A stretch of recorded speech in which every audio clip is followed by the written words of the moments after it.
एक अत्यंत महत्त्वाची बातमी। इलायची जाहिरात प्रकरणामध्ये शाहरुख खान, अजय देवगण, टायगर श्रॉफ यांना एफडीएनं नोटीस पाठवलेली आहे। अन्न आणि औषध प्रशासनानं आता शाहरुख खान, अजय देवगण, टायगर श्रॉफ यांना नोटीस पाठवलेली आहे।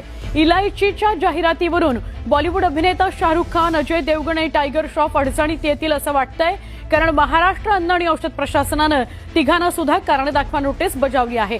इलायचीच्या जाहिरातीच्या माध्यमातून पान मसाल्याची अप्रत्यक्षपणे जाहिरात केल्याचा एफडीएनं आरोप या तिघांवर केलेला आहे।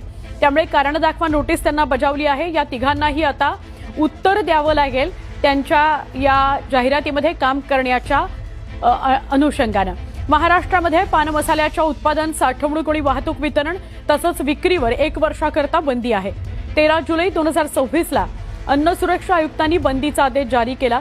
जाहिरातीतील ब्रँडचे नाव, संवाद, सादरीकरण आणि बाजारातील संदर्भामुळे अप्रत्यक्ष जाहिरातीचा संशय आहे।